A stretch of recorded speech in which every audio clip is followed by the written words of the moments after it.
అందరూ కూడా ఎవరి సింహాసనాలు వాళ్ళ సింహాసనాలు అయ్యారు. ఇక దుర్యోధనుడి కౌరవులు, ఆ కౌరవులందరూ సంగతి అలా నుంచి ఒక దుర్యోధన తమ్ముడు వరకే ఉంటారు, 101 మంది చెట్టుగాని. వీళ్ళందరూ కోసం ప్రత్యేకంగా ఒకవైపు సింహాసనాలు ఏర్పాటు చేశారు.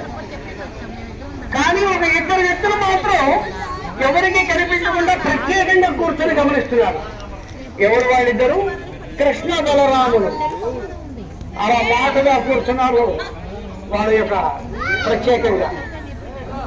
అలా ఎక్కడ వాళ్ళు అక్కడ సభాషణుడుగా కొంతసేపటికి ద్రౌపది మహారాజు గారు వచ్చేశారు.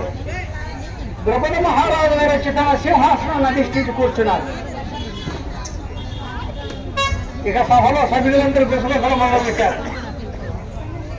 ఒరే రామలింగం, రాజులు వచ్చారు, రారాజులు, యోధాలు, యోధులు, కౌరవులు, సమస్త ప్రేక్షకులందరూ వచ్చారు కదా. ద్రౌపది మహారాజు గారు కూడా వచ్చేసారు కదా.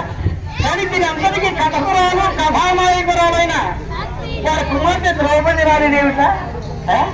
ఎలా ఉంటుందో, ఎట్లా ఉంటుందో, ఎప్పుడు వస్తుందో, ఎట్లా వస్తుందో, ఎలా ఉంటుందో అని ఆరాటంగా, ఆశగా, ఆతృతగా సభ్యులను ఎదురు చూస్తుండగా కొంతసేపటికి ఆ సభా మధ్యలో ఒక చక్కని పూల పల్లకి లాంటిది వచ్చింది, ఇవ్వబడింది మన యొక్క సీఎం గారు. అలాగే ఎన్నికలున్నారు.